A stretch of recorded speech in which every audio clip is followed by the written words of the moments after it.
और अपराध कर्मियों के विरुद्ध हमारी लगातार कार्रवाई होती है और अपराध कर्मियों के विरुद्ध हथियारों का एक बहुत बड़ा योगदान रहता है। हथियार उन लोगों तक न पहुंचे, अपराध कर्मियों के हाथों में न पहुंचे, उसके लिए हमारी विशेष स्ट्रेटेजी है इस साल की कि हम लोग मिनी गन फैक्ट्री का उद्भेदन करें। मिनी गन फैक्ट्री के उद्भेदन में अभी तक हम लोगों को बहुत अच्छी सफलताएं मिली हैं। इसके बारे में मैं आपको विस्तृत रूप से बताता हूं कि अगस्त महीने में अभी तक 4 जगह पर मिनी गन फैक्ट्री का हमने उद्भेदन किया। 1 अगस्त को मुंगेर जिले के बरियारपुर थाना अंतर्गत ऋषिकुंड पहाड़ पर एक मिनी गन फैक्ट्री का उद्भेदन किया गया जिसमें अनेकों उपकरण बरामद हुए। 17 अगस्त को औरंगाबाद के कसमा थाना अंतर्गत मिनी गन फैक्ट्री का उद्भेदन किया गया। इसमें एक अभियुक्त को गिरफ्तार किया गया और बहुत सारे उपकरण इसमें भी बरामद किए गए। 25 अगस्त को लाखों ओपी अंतर्गत एसटीएफ और बेगूसराय पुलिस की संयुक्त छापामारी में मिनी गन फैक्ट्री का उद्भेदन किया गया। 9 अभियुक्तों को वहां से गिरफ्तार किया गया। अर्धनिर्मित पिस्तौल, बैरल, मोबाइल, मोटरसाइकिल, नकद काफ़ी अधिक मात्रा में वहां पर उपलब्धि हुई। 26 अगस्त को नौगछिया के गोपालपुर थाना अंतर्गत मिनी गन फैक्ट्री का उद्भेदन करते हुए कुख्यात तस्कर मुकेश ठाकुर को गिरफ्तार किया गया। वहां से भी भारी मात्रा में अर्धनिर्मित देशी कट्टा, बैरल, ट्रिगर इत्यादि को बरामद किया गया। ये 4 उपलब्धि हमारी अगस्त तक की हैं। अभी अगस्त के महीने में कुछ दिन बाकी हैं, इसलिए अगस्त तक का फिगर हम आपको नहीं देंगे, हम आपको दे रहे हैं जुलाई तक का फिगर। और आप इसको समझिए, 2021 में 61 मिनी गन फैक्ट्री का 3 साल का आंकड़ा है। वैसे तो और भी सालों के आंकड़े होंगे, लेकिन 3 साल का आंकड़ा आपके सामने रख रहे हैं। वर्ष 2021 में 3951 अवैध हथियार, वर्ष 2022 में 4288 अवैध हथियार, और माह जुलाई तक का फिगर है 2023 में 2800 अवैध हथियारों को भी हमने बरामद किया। नियमित आग्नेयास्त्रों की अगर बरामदगी की बात करें तो 30 2021 में, 78 2022 में और 49 जुलाई 2023 तक है। कारतूसों की बात करें तो 14,084 2021 में, 2022 में 28,200 कारतूस और जुलाई तक इस वर्ष 19,419 कारतूस बरामद हो चुके हैं, जो कि पूरे वर्ष के 2021 के कारतूसों से ज़्यादा है। तो लगातार अवैध हथियार, अवैध कारतूस किस तरह से अपराधियों तक पहुंच रहे हैं। हमारी स्पेशल टीम सभी जिलों में कार्यरत है, उनसे आसूचना आती है। एसटीएफ की विशेष टीमों को इसमें लगाया गया है। जहां पर भी मिनी गन फैक्ट्री का संचालन होता है तो हथियार बनने से पहले ही हम लोग उनको पकड़ लें, ये हम लोगों का उद्देश्य होता है। जैसे ही हम लोग को सूचना मिलती है हम लोग इसके बारे में कार्रवाई करते हैं। बहुत जल्दी एक टोल फ्री नंबर हम जारी कर रहे हैं, 6 जुलाई 2022 को किया गया था, और उसके बाद से लगातार 24 घंटे बिहार राज्य के नागरिकों की और विशेषकर जिनको इमरजेंसी में ज़रूरत है उनके लिए लगातार अहर्निश सेवा कर रही है। उसमें लगातार सुदृढ़ीकरण हो रहा है और हमारा टाइम ऑफ रिस्पांस, यानी कोई भी सूचना आने पर कितनी देर में हमारी इमरजेंसी रिस्पांस व्हीकल वहां पहुंच रहे हैं, उसमें लगातार कमी आ रही है। मैं आपको थोड़ा सा विस्तृत में बताना चाहता हूं कि 6 जुलाई के बाद से हम लोगों ने इसका आंकड़ा इकट्ठा करना शुरू किया था। सितंबर 2022 में लगभग 5,994, आप मान सकते हैं कि 6,000 कॉल एक महीने आती थी, लेकिन उस समय इसका औसत समय आता था 1 घंटे 8 मिनट का।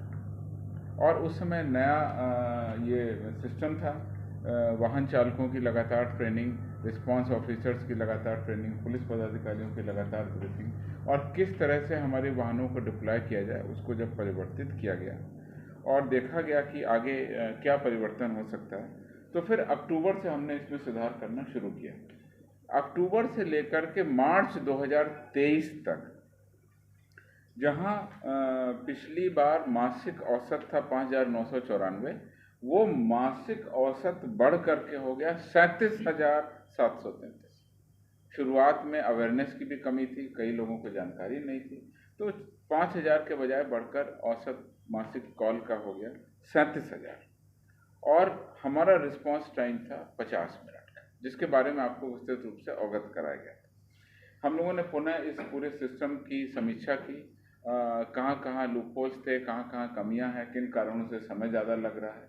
और जब रीडिप्लॉयमेंट किया इस स्ट्रेटेजी को, तो मई 2023 में प्रति माह जो कॉल थी वो 37,000 से भी बढ़ करके 95,753 मई 2023 में हमारी कॉल थी। और हमारा समय घट करके हो गया 34 मिनट 31 सेकंड, जिसके बारे में आप प्रेस और मीडिया ने ये चलाया कि अब तो पिज़्ज़ा डिलीवरी से तेज पहुंच रही है बिहार पुलिस। लगातार हम लोगों ने अवेयरनेस भी रखी और रीडिप्लॉयमेंट ऑफ स्ट्रेटेजी की। जुलाई 2023 का मेरे पास में आंकड़ा है, 37,000 से बढ़कर के जब 95,000 कॉल हो गई थी मई में, जुलाई में ये आंकड़ा 1 लाख को पार कर गया। और अब जुलाई 2023 में 1,10,324 कॉल प्रति माह हमारे इस जुलाई महीने में हमारे पास में मंथली इवेंट के रूप में दर्ज की गई। और हमारा समय अब घट करके 21 मिनट 49 सेकंड हो गया। यानी हम कह सकते हैं कि लगभग 22 मिनट से भी कम समय में पुलिस पहुंच रही है और 1 लाख से अधिक 1,10,000 इवेंट्स को हम लोग जनरेट कर रहे हैं। तो कुल मिला के ये बहुत सुखद सूचना है। लगातार हम लोग इस पे और सुदृढ़ कर रहे हैं। 1,10,000 से अधिक कॉल का आना इस योजना का, इस पूरी परियोजना का और ये जो जन उपयोगी सुविधा है, इस पर पुलिस की जो रिस्पांस सिस्टम है उसके प्रति लोगों का भरोसा दर्शाता है। और मोतिहारी जिले में महावीरी झंडे को लेकर के सांप्रदायिक तनाव उत्पन्न हुए थे, उसमें पुलिस के द्वारा लगातार ठोस कार्रवाई की गई है। बगहा जिला पुलिस में कुल 9 प्राथमिकी अभी तक दर्ज की गई है पूरे उपद्रव को लेकर के, और इसमें 70 उपद्रवी तत्वों को अभी तक बगहा पुलिस ने गिरफ्तार किया है। स्थिति पूरी तरह शांतिपूर्ण है। 24 घंटे वहाँ सघन पेट्रोलिंग की जा रही है। और सबसे महत्वपूर्ण बात यह है कि हम लोगों ने सोशल मीडिया पर भी इस मामले की तहकीकात करनी शुरू कर दी है। अभी तक के जो इसमें अनुसंधान के बिंदु आए हैं, जो भी इंक्वायरी हुई है पुलिस की, उससे ऐसा पता चलता है कि कुछ भड़काऊ भाषण और पोस्ट फेसबुक पर पहले से प्रचारित हुए, इंस्टाग्राम पर प्रचारित हुए और कुछ हद तक व्हाट्सएप पर भी इन भड़काऊ भाषणों को प्रसारित किया गया। पुलिस के द्वारा, बगहा पुलिस के द्वारा 2 इस तरह के भड़काऊ भाषण के पोस्ट करने के मामले बगहा के साइबर थाना में दर्ज कराए और इसके अलावा एक नगर थाना में FIR दर्ज कराया गया, जिसमें भी भड़काऊ भाषण के होने के कारण इस तरह के सांप्रदायिक तनाव के बिगड़ने की बात कही गई है। उन तीनों कांडों का आज आदेश हो गया। अनुसंधान अब आर्थिक अपराध इकाई करेगी और आर्थिक अपराध इकाई की विशेष टीम को चिन्हित कर दिया गया। वह विशेष टीम अब इन तीनों कांडों का उद्भेदन कर रही है और इसमें आगे की कार्रवाई की जाएगी। जैसा आपको बताया, social media, Facebook, Instagram, WhatsApp पर पहले से मैसेज जो चल रहे थे उसके बारे में हम लोग ठोस कार्रवाई करेंगे। इन सभी मामलों में भारतीय IPC यानी भारतीय दंड विधान की गंभीर सांप्रदायिक उत्तेजना फैलाने संबंधी जो कांड है 153A, 295A आदि धाराओं का प्रयोग किया गया। IT एक्ट की भी समुचित धाराओं का इसमें प्रयोग किया गया। षड्यंत्र की 120B जो धारा है कॉन्स्पिरेसी की, उसको भी लगाया गया। और इन तीनों मामलों को हम लोग बहुत ही गंभीरता से और गहराई से और तेजी से जांच करें। किस मत में ये कहा जा रहा है? क्या अपराधियों को संरक्षण भेजा जा रहा है? सेकंड सवाल उसी से रिलेटेड है। कारतूस बरामद किया आपने, बड़ी उपलब्धि गिनाई है। कारतूस का कोई फैक्ट्री नहीं मिलता है। कारतूस कहाँ से आते हैं? फोर्सेस से आते हैं, फोर्सेस जो है वो मुहैया करा रही है, पुलिस डिपार्टमेंट से या अर्धसैनिक बल है। ये गोलियां कहाँ से आ जा रही है लोगों के पास? उसका अनुसंधान में क्या कुछ आया बात सामने? आपको मैं जानकारी दे दूं, हथियार की तस्करी पूरे विश्व में 3-4 जो मुख्य तस्करी हैं उसका एक प्रमुख अंग है। हथियार की तस्करी, ड्रग की तस्करी, मानव तस्करी, ये बहुत बड़े अपराध हैं और इनका एक बहुत बड़ा आयाम है।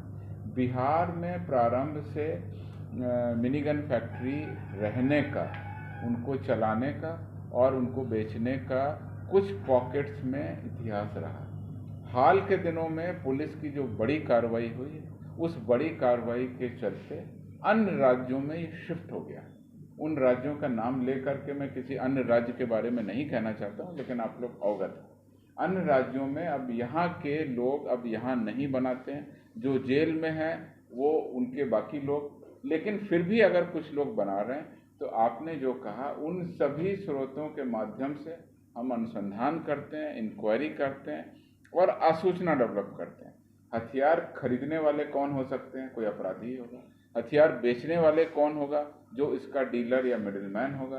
कारतूस खरीदने की डीलिंग कहाँ होती है, हथियार कहाँ पहुँचा जाते हैं, ये सब हमारे अनुसंधान और हमारी इंटेलिजेंस का हिस्सा है। आखिरकार उसी आधार पर ही हम किसी लीड तक पहुँचते हैं और लीड के बाद में उस आसूचना को डेवलप करते हैं। कई बार मिनी गन फैक्ट्री के उद्भेदन में पुलिस कर्मियों को कई ऐसे तरीके अपनाने पड़ते हैं जिसका खुलासा मैं प्रेस कॉन्फ्रेंस में नहीं कर सकता हूँ, और कई बार भेष बदल करके या तरीका बदल करके पुलिस कर्मियों को जा करके खरीदने का बहाना कर करके उनको पकड़ना पड़ता है। ये सब अनुसंधान और तकनीक का विषय। इससे ज़्यादा मैं इस प्रेस कॉन्फ्रेंस में आपको नहीं बताऊँ। वही झंडा निकलने वाला है, इसकी जानकारी थी। जो आयोजक थे वो पुलिस को सूचना दे रखे थे, प्रशासन से अनुमति ले रखे थे। फिर क्या इस बात की सूचना, इस बात का आकलन आपका खुफिया विभाग नहीं कर पाया कि ऐसी कोई घटना होने वाली है? पहले से तैयारी नहीं थी? अगर तैयारी नहीं थी तो क्यों थी, तो फिर ऐसी घटना क्यों? कोई भी घटना घटित होती है तो उसमें बहुत सारे कारण, बहुत सारे तत्व रहते हैं। उन सभी की जांच की जा रही है। अभी प्राथमिकी दर्ज की गई, आपको बताया गया 9 प्राथमिकी दर्ज हैं। 6 का जिला पुलिस अनुसंधान कर रही है, उसके लिए विशेष टीम गठित है। 3 का ईओयू गठित करेगी। सोशल मीडिया पर पहले से ही योजना बना करके भड़काऊ भाषण फैलाने की बात अभी प्रकाश में आ रही है, जिसके संबंध में अब आर्थिक अपराध इकाई गहन जांच करेगी, गहराई से जांच करेगी और तेजी से जांच करेगी। उसके बाद हम आपको बताएंगे किस तरह से इसका षड्यंत्र किया गया, और जब कोई भी मामला षड्यंत्र के तहत होता है तो जब सामने आता है हम लोग तत्काल कार्रवाई करके अभी स्थिति को नियंत्रण में कर लिया। 70 आदमियों को जेल में भेजना, गिरफ्तारी करना एक पुलिस का एक कदम है, और आगे भी हम लोग अनुसंधान के क्रम में जो भी व्यक्ति आएंगे, आपने कहा कि और भी व्यक्ति जो नामजद हैं या जो गैर नामजद हैं, जिसकी भी भूमिका है तो उस पर हम लोग कार्रवाई करेंगे।